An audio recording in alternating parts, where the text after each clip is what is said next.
Hey everyone, so friend कैसे हैं आप सभी। आशा है आप सभी अच्छे होंगे, मस्त होंगे, स्वस्थ होंगे और जोर शोर से आप सभी की पढ़ाई चल रही होगी। सो गाइस, हमने क्रिया शरीर में आहार टॉपिक स्टार्ट कर दिया था। लास्ट लेक्चर में हमने डिटेल में क्या देखा था, आहार विधि विशेष आयतन देखा था। नाउ आज के इस लेक्चर में हम जो टॉपिक स्टार्ट करने जा रहे हैं वो है आहार परिणामकर भाव। इंपॉर्टेंट टॉपिक है, इसको मैं स्टार लगा देता हूँ। यहाँ से अक्सर आपके फाइनल यूनिवर्सिटी एग्जाम में 5 मार्क्स का क्वेश्चन पूछा जाता है। ठीक है, तो इंपॉर्टेंट टॉपिक है, आप देखना प्रीवियस ईयर का पेपर उठाकर, तो आपको कहीं ना कहीं आहार परिणामकर भाव पेपर में दिख जाएगा। ठीक है, तो इंपॉर्टेंट है। ठीक, तो ये आपको अच्छे से प्रिपेयर कर लेना है। ठीक है, तो चलिए टाइम को ज़्यादा वेस्ट न करते हुए हम टॉपिक को स्टार्ट करते हैं। तो यहाँ पर आपको पहला वर्ड क्या दिखाई दे रहा है, आहार। आहार का मतलब तो आप जानते ही, ऐसा द्रव्य जिसे क्या किया जाता है, निगला जाता है। लेकिन इतनी ही इसकी डेफिनेशन जो होती है वो पूरी नहीं होती है। मतलब निगलने के साथ साथ इसका क्या होना चाहिए, कोई विशेष कार्य होना चाहिए। विशेष कार्य यानी कि जो हमारी बॉडी में क्या करे, ऊर्जा प्रदान करे, उसे हम क्या कहते हैं, उसे हम आहार कहते हैं। तो वो तो आपको पता ही है आहार की डेफिनेशन। ठीक है, परिणाम। परिणाम का मतलब क्या होता है, परिणाम का मतलब होता है बदलाव। परिणाम का मतलब क्या होता है, बदलाव। ठीक है, और भाव। भाव का मतलब क्या हो जाएगा, भाव का मतलब हो जाएगा एलिमेंट्स, है ना, एलिमेंट्स, या आप क्या ले सकते हैं यहाँ पर, वेरिएबल्स को भी ले सकते हैं, है ना। इसको हम वेरिएबल्स भी बोल सकते हैं, ऐसा बोल दो आप। ठीक है, तो ऐसे वेरिएबल्स या फैक्टर्स या elements which are present in our body and responsible for complete digestion of food, है ना, and responsible for complete digestion as well as assimilation of food, यानी कि फूड का क्या होना, कंप्लीट डाइजेशन होना, और साथ में उसका क्या होना, एसिमिलेशन यानी कि फाइनली वो बॉडी टिश्यू को मिल जाए। ठीक है, तो ऐसे फैक्टर्स, ऐसे एलिमेंट्स, ऐसे भाव जो हमारी बॉडी में प्रेजेंट होते हैं और वो क्या करते हैं, फूड का कंप्लीट डाइजेशन करते हैं, साथ ही में वो क्या करते हैं, पूरी बॉडी टिश्यू को पहुंच जाए। ठीक है, and responsible for assimilation of food, यानी कि वो फूड जो है वो टिश्यू को मिल जाए, बॉडी टिश्यू को मिल जाए। तो ये सारे भावों को हम क्या बोलते हैं, इन सारे भावों को हम आहार परिणामकर भाव बोल देते हैं। क्या बोल देते हैं हम, आहार परिणामकर भाव बोल देते हैं। ठीक है, तो the factors which are responsible for complete digestion and assimilation of food is known as ahara parinamakara भाव। आचार्य चरक ने आहार परिणामकर भाव कितने बताए हैं, 6 आहार परिणामकर भाव बताए हैं।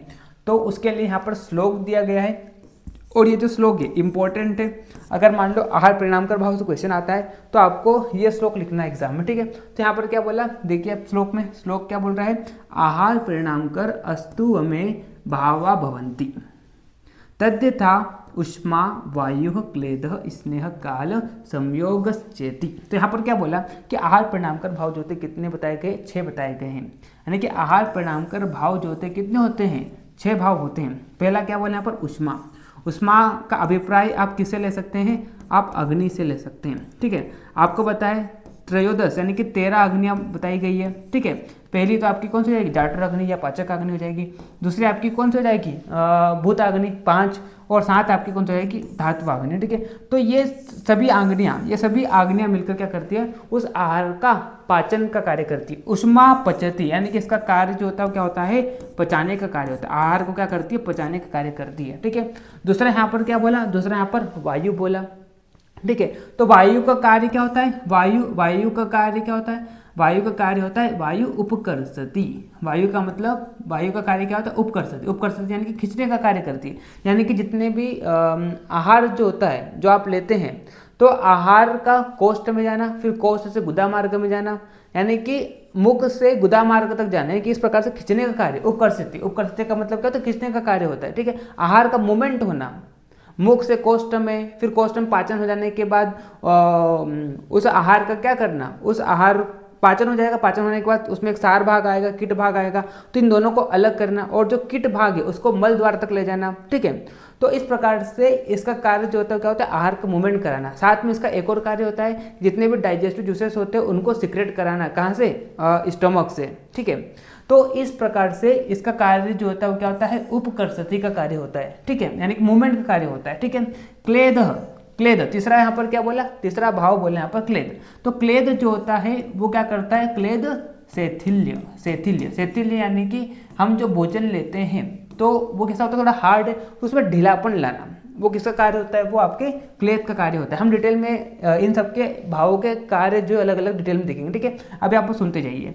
चौथा जो बताया यहाँ पर क्या बताया, स्नेह। स्नेह, स्नेह जो होता है वो क्या करता है, आहार में मृदुता लाता है ना। आहार में क्या करता है, मृदुता लाता है। अगर आहार जो होगा कैसा हो जाएगा, मृदु हो जाएगा, तो वो आसानी से क्या हो जाएगा, पाचन हो जाएगा उसका। और साथ में स्नेह जो होता है वो क्या करता है, अग्नि को भी प्रदीप्त करता है, ठीक है। और काल, काल, काल यानी कि अब उचित समय भी चाहिए, उचित समय चाहिए। आप सभी को पता है कि अगर आप भोजन लेंगे तो उसको पचने में लगभग 3 से 4 घंटे चाहिए, 3 से 4 घंटे चाहिए।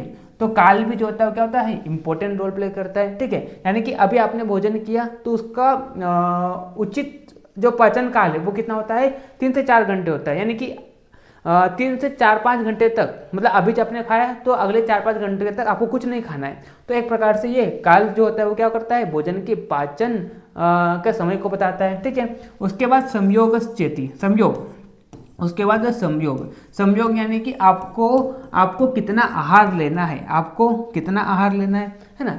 जैसे कि अगर मान लो आपने पानी ज़्यादा पी लिया तो वो भी हानिकारक है, कम पिया वो भी हानिकारक है, ठीक है। और संयोग जो होता है एक प्रकार से ये इस चीज़ को भी दर्शाता है कि हमने जो प्रीवियस लेक्चर में जो हमने आहार विधि विशेष आयतन देखा था, है ना, आहार का विधि विधान देखा था, तो उसके अनुकूल आपका भोजन है या नहीं है। अगर उसके अनुकूल भोजन नहीं है तो आपका भोजन पचने में क्या होगा, उसमें क्या होगी, कठिनाई होगी, ठीक है। जैसे कि फॉर एग्जाम्पल अगर मान लो कप प्रकृति का व्यक्ति है ना, तो वो अगर मान लो क्या करता है, ज़्यादा गुरु भोजन ले लेता है ना, ज़्यादा क्या कर लेता है, वो गुरु आहार को लेता है, तो उसका यानी कि ये क्या है, विधि विशेष आयतन जो उसके अनुकूल नहीं है, ठीक है। तो इस प्रकार से आपका जो भोजन है वो हम जो प्रीवियस लेक्चर में जो विधि विशेष आयतन पढ़ के आए तो उसके अनुकूल भी होना चाहिए। अगर उसके अनुकूल नहीं होगा, अगर आपका विधि विधान के अनुसार आपका भोजन नहीं होगा, ठीक है, तो वो भी क्या होगा, पचने में उसमें क्या होगी, कठिनाई होगी। तो आपको क्या करना है, आहार को भी संयोग प्रकार से लेना है, आहार को भी संयोग प्रकार से लेना है, यानी कि कितना ज़्यादा भी नहीं लेना है, कम भी नहीं लेना है। और जो हम विधि विशेष आयतन देख के आए, यानी कि ऋतु के अनुसार, रोग के अनुसार, ठीक है, काल के अनुसार, है ना, देश के अनुसार, इन सब बातों का ध्यान रखते हुए आपको क्या करना है, भोजन को लेना है। अगर आप इन सभी सारी बातों का ध्यान में न रखते हुए अगर आप भोजन करते हैं तो वो भी क्या होगा, पचने में समय लेगा, ठीक है। तो इस प्रकार से 6 भाव बताए गए हैं आहार के पाचन के, ठीक है। चलिए कंप्लीट पाचन के, मतलब कंप्लीट डाइजेशन के, ठीक है, साथ में आप एसिमिलेशन भी ले सकते हैं, ठीक है। तो इस प्रकार से ये 6 भाव होते हैं, है ना, 6 एलिमेंट्स होते हैं, वेरिएबल्स होते हैं which are responsible for complete digestion and assimilation of food, और इन्हें हम क्या बोलते हैं, आहार परिणामकर भाव बोल देते हैं, ठीक है। चलिए तो आप देखिए यहाँ पर the factors which are present in our body and responsible for the complete digestion and metabolism of food are called ahara parinamakara भाव। तो इन्हें हम क्या बोलते हैं, इन्हें हम आहार परिणामकर भाव बोल देते हैं, ठीक है। चलिए अब देखिए यहाँ पर तो यहाँ पर उनकी संख्या बताई गई है। सबसे पहला क्या होता है आपका, उष्मा। उष्मा का कार्य क्या होता है, पचाने का कार्य होता है। दूसरा क्या हो जाएगा, वायु। वायु का कार्य क्या होता है, उपकर्षति का कार्य होता है। तीसरा यहाँ पर क्या हो जाएगा, क्लेद। क्लेद का कार्य क्या होता है, शैथिल्य, ढीलापन लाना। स्नेह, है ना, स्नेह कार्य क्या होता है, मृदुता लाना, ठीक है। काल एक प्रकार से एक उचित समय को बताता है कि कितना समय लेगा भोजन पचने में। और संयोग, संयोग यानी कि आपने जो प्रीवियस लेक्चर में हम जो विधि विशेष आयतन और आहार विधि हमने पढ़ा तो उसके अनुकूल आपका क्या होना चाहिए, भोजन होना चाहिए। उसके अनुकूल नहीं होगा तो वो भी क्या होगा, पचने में समय लेकर जाता है, ठीक है। चलिए तो इस प्रकार से ये क्या बताए गए हैं, 6 आहार परिणामकर भाव बताए गए हैं एंड दिस भाव responsible for the complete digestion of food, ठीक। चलिए अब हम बात करते चलिए वही चीज़ मैं इंग्लिश में भी लिख कर आया हूँ, ठीक है। तो जो लोग यूट्यूब पर लेक्चर देख रहा है, ठीक है, तो आपके लिए ये बेनिफिशियल है ना। आपको मैं हिंदी में समझा दूंगा, आप सभी को समझ में आ भी जाता है, ठीक है।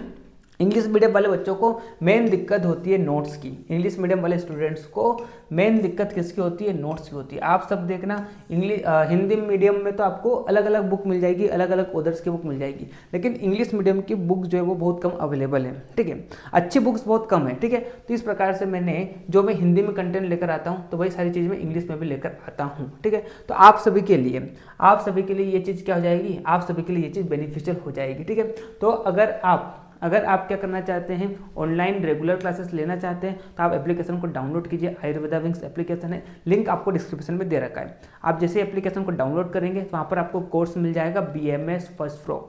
हालांकि अब वहाँ पर न्यू बैच भी आ गई है ना, जो कि सुश्रुत 2.0, तो उसमें आपको नहीं इनरोल करना, वो आपके जूनियर के लिए है ना, यानी कि जो न्यू सेशन है 2024 बैच के जो स्टूडेंट है उनके लिए। आपके लिए बैच का नाम है BMS first from complete course, तो उसमें आप क्या कर सकते हैं, इनरोल कर सकते हैं। ठीक है, चलिए अब हम आगे बढ़ते हैं। अब यहाँ पर अलग अलग भावों के अलग अलग कार्य बताए गए। ठीक है, तो हम देखते हैं, सबसे पहले हम बात करते हैं ऊष्मा, है ना। तो ऊष्मा आहार परिणामकर भाव में सर्वश्रेष्ठ भूमिका अदा करती है। ठीक है, यानी कि इसको सर्वश्रेष्ठ माना, सभी भावों में ऊष्मा को सर्वश्रेष्ठ माना है। अगर मान लो ऊष्मा नहीं होगी तो आपका आहार का पाचन ही नहीं होगा। क्यों? क्योंकि मेन काम जो होता है पचाने का, वो तो किसका होता है, ऊष्मा का होता है। इसका कार्य ये ही है, कार्य क्या है इसका, ऊष्मा पचती। ठीक है, तो ऊष्मा के बिना आहार परिणाम को प्राप्त हो ही नहीं सकता, यानी कि आहार में बदलाव आएंगे ही नहीं। ठीक है, उसके बाद यहाँ पर क्या बोला, कर्म क्या होता है, तो ये पाचन करने का कार्य करती है। ठीक है, और इसको अगर हम मॉडल में देखें तो किससे कंपेयर किया गया है, basically it speak about the various digestive enzyme secreted along with the digestive juices mean for the digestion of different kinds of food. ठीक है, तो इन मॉडल अगर हम देखें तो ऊष्मा को डाइजेस्टिव एंजाइम और डाइजेस्टिव जूस जो सीक्रेट होते हैं, ठीक है, तो उससे कंपेयर किया गया है किसको, ऊष्मा को। ठीक है, चलिए फिर हम आगे बढ़ते हैं। ठीक है, आगे यहाँ पर वही चीज़ मैं इंग्लिश में भी लेकर आया हूँ। देखिए आप यहाँ पर, this is the main factor which play very important role in ahara parinamakara bhava. ठीक है, फंक्शन क्या होता है, ड्यू टू इट्स इफेक्ट, इसके इफेक्ट से क्या होता है, due to its effect the food which is taken in get digested and आहार रस का फॉर्मेशन होता है। ठीक है, चलिए उसके बाद हम फिर आगे बढ़ते हैं, है ना, अरे कभी कभी काम ही नहीं करता। ठीक है, अब हम बात करते हैं वायु, है ना। दूसरा आपका जो परिणामकर भाव है वो क्या है, वायु।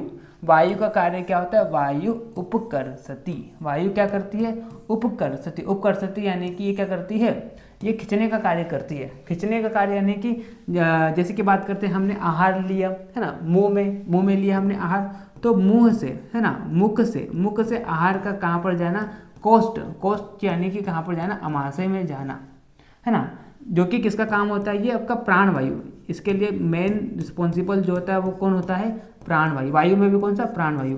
ठीक है, तो प्राणवायु ज्योति क्या करती है, आहार को मुख से कोष्ठ तक ले जाती है। ठीक है, साथ में इसका दूसरा कार्य क्या होता है, दूसरा कार्य ये होता है कि ये क्या करती है, इसका दूसरा कार्य क्या होता है कि ये क्या करती है, ये रसों का, है ना, वो क्या करती है, जो भी रिस्पॉन्सिबल है ना, मतलब गैस्ट्रिक जूसेस जो होते हैं उनको सिक्रेट करने का, रसों का श्रावण, है ना, रसों का श्रवण करने का, यानी कि जो भी आपके गैस्ट्रिक जूस है उनको भी, देखिए हम यहाँ पर पाचक रसों को श्रवण करने का कार्य भी किसका होता है, आपका वायु का होता है। और इसमें भी कौन सी वायु यहाँ पर, और साथ में अग्नि को भी प्रदीप्त करती है। तो कौन सी वायु हो जाएगी आपकी, समान वायु, है ना, कौन सी वायु, समान वायु। ठीक है, उसके बाद तीसरा कार्य इसका क्या होता है, अब यहाँ पर क्या हो जाएगा कि आपका जो आपने जो आहार लिया, है ना, आपने जो क्या लिया, आहार लिया, उस पर क्या करी, आपकी जाठराग्नि काम करी, है ना, उस पर क्या करी, आपकी जाठराग्नि काम करी।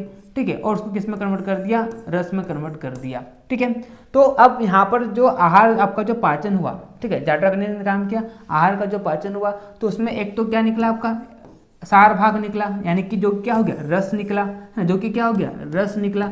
और साथ में यहाँ पर क्या निकलेगा, यहाँ पर कीट भाग यानी कि मल निकलेगा। ठीक है, तो इस मल को कहाँ तक ले जाना है, इस मल को गुदा मार्ग तक ले जाना है। ठीक है, गुदा मार्ग तक ले जाना है, तो गुदा तक ले जाने का भी कार्य किसका होता है, आपका वायु का होता है। और वायु में भी कौन सी वायु आपकी इंपॉर्टेंट रोल प्ले करती है, यहाँ पर अपान वायु। ठीक है, गुदा तक मतलब सार भाग और कीट भाग को अलग करना, और साथ में इसको कहाँ पर ले जाना, गुदा मार्ग तक ले जाना, ये भी आपका किसका होता है, अपान वायु का कार्य होता है। तो इस प्रकार से आपका जो वायु जो होती है वो क्या करती है, आहार के मूवमेंट में इंपॉर्टेंट रोल प्ले करती है। आहार उपकर्षति यानी कि आहार को खींचने में क्या करती है, इंपॉर्टेंट रोल प्ले करती है। यानी कि मुख से आहार जो होता है कहाँ पर जाता है, कोष्ठ में जाता है, तो मुख से आहार को कोष्ठ तक ले जाने का कार्य वो भी किसका होता है, आपका वायु का होता है, जिसमें वायु में भी कौन सी, प्राणवायु। ठीक है, फिर जैसे आहार कहाँ पर गया, आपके स्टोमक में गया, तो वहाँ पर फिर पाचक रसों को क्या करना, श्रवण करना, पाचक रसों को सिक्रेट करना। ठीक है, साथ में अग्नि को प्रदीप्त करना, ये भी आपके किसका कार्य होता है, वायु का कार्य होता है। वायु में भी कौन सी वायु, समान वायु। उसके बाद क्या हो जाएगा, आहार का पाचन होगा, तो उसमें आपका सार भाग निकलेगा, कीट भाग निकलेगा। तो जो सार भाग निकला है और किट भाग निकला है, इसको अलग अलग करना और जो किट भाग यानी कि जो मल है उसको गुदा मार्ग तक ले जाना ताकि वो बॉडी से बाहर निकल सके। तो वो भी किसका कार्य होता है, वो भी आपके वायु का कार्य होता है। वायु में भी कौन सी वायु हो जाएगी आपकी, अपान वायु हो जाएगी, ठीक है, ये हो जाएगा। ठीक, चलिए तो देखिए आप यहाँ पर सार किट भाग का विवेचन यानी कि अलग अलग करना और किट भाग को कहाँ पर ले जाना, गुदा की ओर अप कर सकती, अब कर सकते मतलब खींचना, ठीक है, तो गुदा तक ले जाना, ये भी आपका किसका कार्य होता है, ये भी आपका वायु का कार्य होता है, ठीक है। और इसको अगर हम मॉडर्न में देखें तो जो पेरिस्टलेसिस मूवमेंट होता है ना, इसोफेगस में जो पेरिस्टलेसिस मूवमेंट होता है, साथ में जो ऑटोनॉमिक नर्वस सिस्टम होता है which is responsible for secretion of gastric juices from the stomach, तो इससे कंपेयर किया गया है किसको, आपकी वायु को। देखिए आप यहाँ पर the peristalsis movement and the stimulation of autonomic nervous system leading to the secretion of different digestive juices in different part of alimentary canal, ठीक है। तो इससे इन मॉडर्न देखें तो पेरिस्टलेसिस मूवमेंट और जितने भी डाइजेस्टिव जूस का सिक्रेशन होना उसके लिए क्या होता है, ऑटोनॉमिक नर्वस सिस्टम स्टिमुलेट होता है। तो ये एक पूरा कार्य किसका बताया गया है, आपके वायु का बताया गया है। ठीक, चलिए फिर हम आगे बढ़ते हैं। अब वही चीज़ मैं इंग्लिश में भी लेकर आया हूँ, है ना, वही चीज़ मैं इंग्लिश में भी लेकर आया हूँ। तो आप देख सकते हो, vayu transport food near the site of agni to facilitate its digestion. It also stimulate agni, जो कि किसका काम होता है, आपका समान वायु का होता है, सिक्रेशन ऑफ डाइजेस्टिव जूस, है ना, और ये वही चीज़ यहाँ पर बताई गई है। ठीक, चलिए फिर हम आगे बढ़ते हैं। अब यहाँ पर क्लेद जो होता है, जैसे कि मैंने आपको बताया था, क्लेद की अगर हम बात करते हैं, क्लेद का काम क्या होता है, क्लेद जो होता है वो शैथिल्य, है ना, क्लेद का कार्य जो होता है वो क्या होता है, शैथिल्य, यानी कि ये क्या कहता है, आहार में ढीलापन लाता है, आहार में क्या होता है, ढीलापन लाता है। आप जो भी आहार खा रहे हैं तो वो थोड़ा अगर मान लो हार्ड है तो उसको अलग अलग करना, उसको टुकड़े करना, है ना, वो किसका कार्य होता है, क्लेद का कार्य होता है। ठीक है, वो किसका कार्य है, क्लेद। तो यहाँ पर क्लेद में इंपॉर्टेंट रोल जो क्लेद का कार्य करते हैं वो आपका कफ का कार्य होता है। और कफ में भी कौन सा कफ, एक तो बोधक कफ, एक तो आपका क्या हो जाएगा, बोधक कफ हो जाएगा, और दूसरा आपका कौन सा हो जाएगा, दूसरा आपका कौन सा कफ हो जाएगा, यहाँ पर क्लेदक कफ हो जाएगा। ठीक है, क्लेदक कफ, ठीक, क्लेदक कफ। बोधक कफ आपका कहाँ पर प्रेजेंट होता है, आपके सलाइवा में प्रेजेंट होता है, ठीक है, मुख में प्रेजेंट होता है। और क्लेदक कफ जो होता है आपके अमाशय में देखने को मिलेगा। ठीक है, तो क्लेद जो होता है आहार को शिथिल करता है, यानी कि उसमें ढीलापन लाता है। Kleda disintegrate the globules of food ingredients into droplets, यानी कि फूड पार्टिकल्स, यानी कि जो आहार ले रहे हैं उसको इसमें पार्टिकल्स में तोड़ देना, उसमें ढीलापन लाना, वो किसका कार्य होता है, आपको क्लेदक कफ का होता है। Food break down by kledak making it easy for digestion. और ये फंक्शन जो होता है किसके द्वारा किया जाता है, एक तो आपके क्लेदक कफ के द्वारा और दूसरा आपका क्या जाएगा, बोधक कफ के द्वारा। यानी कि जो शैथिल्य का कार्य होता है, आहार में ढीलापन कार्य जो होता है वो कौन कार्य करता है, वो बोधक कफ करता है। और आपका कौन सा कार्य करता है, क्लेदक कफ करता है। बोधक कफ जो होता है वो सलाइवा में, और दूसरा क्या हो जाएगा आपका क्लेदक कफ। ठीक है, चलिए क्लेदक कफ जो होता है वो कहाँ पर, अमाशय में। ठीक है, चलिए अब स्नेह की हम बात करते हैं। तो स्नेह जो होता है इसका कार्य जो होता है वो क्या करता है, आहार को मृदु बनाना, आहार को क्या करना, आहार को मृदु बनाने का कार्य जो होता है किसका होता है, आपका स्नेह का होता है। ठीक है, तो आहार को मृदु बनाने का कार्य स्नेह का होता है। अन्न में उत्पन्न मृदुता के कारण क्या होता है, आपका पाचन जो होता है वो आसानी से हो जाता है। और यह स्नेह जो होती है वो क्या करती है, साथ में अग्नि को भी प्रदीप्त करने का कार्य करती है। Sneha softens the ingredients of food, as a result the digestive enzymes act smoothly, जिस कारण क्या होता है, अब आहार आपका क्या हो जाएगा, मृदु बन जाएगा, तो उस पर जो डाइजेस्टिव एंजाइम जो है वो क्या करेंगे, अपना कार्य आसानी से कर पाएंगे। ठीक है, तो इस प्रकार से आहार में मृदुता लाने का कार्य किसका होता है, स्नेह, है ना। क्लेदक ने क्या किया, तो उसको ढीलापन कर दिया था, ठीक है, लेकिन मृदुता कौन लाया, स्नेह लाया। ठीक है, अब इन मॉडर्न इसको कंपेयर किया गया है किससे, जैसे कि आप सभी को पता है, हम जो भी फैटी सब्सटेंस लेते हैं ना, हम जो भी क्या करते हैं, फैटी सब्सटेंस लेते हैं। तो फैटी सब्सटेंस जो होता है सबसे पहले इस पर डायरेक्ट पेनक्रिएटिक लाइपेज जो होता है वो काम नहीं करता है। सबसे पहले इसका क्या होता है, इमल्सिफिकेशन होता है ना, इमल्सिफिकेशन होता है। तो ये फैटी सब्सटेंस है, इसका क्या होता है, सबसे पहले इमल्सिफिकेशन होता है ना। इमल्सिफिकेशन किसके द्वारा होता है, बाइल जूस के द्वारा। बाइल जूस में क्या प्रेजेंट होते हैं, कोलेस्ट्रॉल प्रेजेंट होता है, उसमें लेसिथिन प्रेजेंट होता है। तो बाइल जूस जो होता है वो क्या करता है, फैट का इमल्सिफिकेशन करता है, यानी उसको ब्रेक डाउन करता है, उसको टुकड़ों में बांट देता है। ठीक है, इमल्सिफिकेशन यानी कि मृदुता लाता है उसमें। ठीक है, फिर इमल्सिफाइड फैट जो होता है, फिर इमल्सिफिकेशन हो जाने के बाद जो इमल्सिफाइड फैट होता है ना, इमल्सिफाइड फैट होता है, इस पर ही क्या कार्य करता है आपका पेनक्रियाटिक लाइपेज कार्य करता है। इस पर ही क्या काम करता है आपका पेनक्रियाटिक लाइपेज एंजाइम जो होता है वो क्या करता है, काम करता है। ठीक है, तो इस प्रकार से आप देख सकते हैं कि आहार में मृदुता लाना, अगर आहार मृदु हो जाएगा तो उस पर जो एंजाइम जो होते हैं वो क्या करते हैं, देखिए यहाँ पर बोला था ना हमने, as a result the enzyme digestive enzyme act smoothly. तो आप यहाँ पर देख सकते हैं, उसको एग्जांपल मैंने आपको दिया कि फैटी सब्सटेंस जो होते हैं उस पर डायरेक्टली आपका पेनक्रियाटिक लाइपेज एंजाइम काम नहीं करता है जब तक उसमें क्या आएगी, मृदुता ना आ जाए।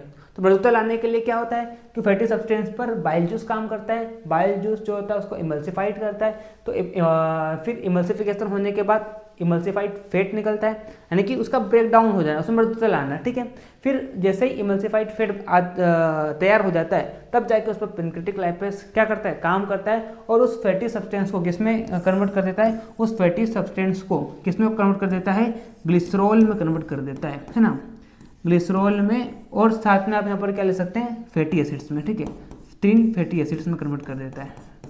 ठीक है, तो देख सकते हैं आप यहाँ पर स्नेह का इम्पोर्टेंट रोल होता है, ताकि इस पर क्या क्या रोल होता है, आहार में मृदुता लाना, ताकि इस पर डाइजेस्टिव एंजाइम क्या करे, आसानी से अच्छे से एक्ट कर पाए। ठीक है, चलिए अब हम आगे बढ़ते हैं। आगे यहाँ पर काल के बारे में बताया गया, काल भी इम्पोर्टेंट रोल प्ले करता है।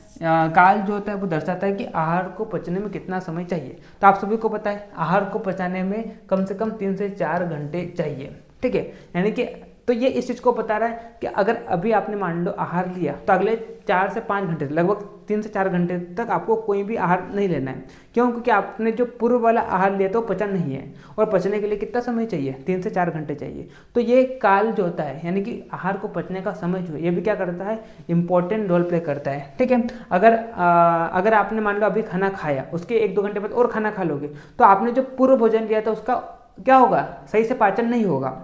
ठीक है, क्योंकि उसका तो पाक अभी चल ही रहा है। तो यहाँ पर ये बताया गया है कि आपको 3 से 4 घंटे तक कुछ नहीं लेना है, यानी कि आहार का पाचन का जो समय होता है वो 3 से 4 घंटे होता है। अगर इसके बीच में अगर आपने फिर दोबारा खा लिया, ठीक है, तो फिर आपने जो पूर्व भोजन किया था वो आसानी से नहीं पचेगा। ठीक, तो अन्न सेवन करने के समय से अन्न का सम्यक पाक होने तक का समय, पाचन काल जो होता है वो कितना होता है, 3 से 4 घंटे का होता है। ठीक है, तो काल is the time taken for the digestion of food. It means for the proper digestion of food कितने घंटे चाहिए, 3 से 4 घंटे चाहिए, depending upon the type of consumed food.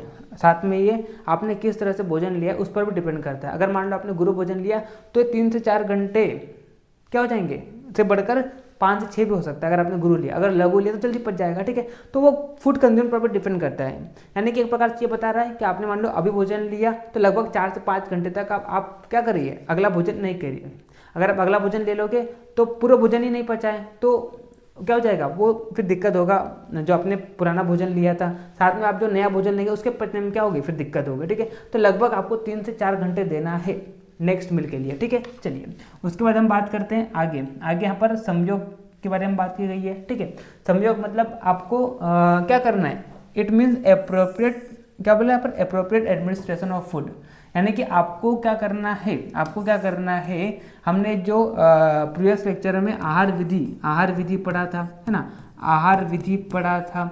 आहार विधि के साथ साथ हमने क्या पढ़ा था, आहार विधि विशेष आयतन पढ़ा था, है ना, आहार विधि विशेष आयतन को पढ़ा था। ठीक है, तो इसके अनुकूल विशेष आयतन यानी कि प्रकृति के अनुकूल होना चाहिए आपका भोजन। ठीक है, आपकी जो प्रकृति उसके अनुकूल होना चाहिए। अगर मान लो आपका प्रकृति के और आपने गुरु भोजन ले लिया तो वो पचने में क्या होगा, और ज़्यादा समय लेगा, कठिनाई से पचेगा। तो विधि विशेष आयतनों का भी ध्यान रखते हुए, साथ में देश का भी ध्यान रखते हुए, काल का भी ध्यान रखते हुए, संयोग का भी ध्यान, यानी कि किस प्रकार से भोजन को प्रिपेयर किया गया है। ठीक है, रोग का भी ध्यान रखते हुए, ठीक है, इन सारी चीज़ों का ध्यान रखते हुए आपको क्या करना है, भोजन को लेना है। अगर आप संयोग प्रकार से आहार को लेंगे तो वो आसानी से पच जाएगा। ठीक है, तो इस प्रकार से यहाँ पर 6 आहार परिणामकर भाव बताए गए हैं। ठीक है, इस प्रकार से यहाँ पर 6 आहार परिणामकर भाव बताए गए हैं। ठीक है, तो आई होप आप सभी को लेक्चर समझ में आ गया होगा। इंपॉर्टेंट टॉपिक था ये, है ना, अक्सर फाइनल यूनिवर्सिटी एग्जाम में यहाँ से क्वेश्चन देखने को मिल जाता है। ठीक, तो ये हमारा पूरा चैप्टर जो है वो आहार का पूरा कंप्लीट हो गया है ना। अब कल से हम क्या करेंगे, द्रव्य टॉपिक स्टार्ट कर देंगे, है ना, पदार्थ विज्ञान में।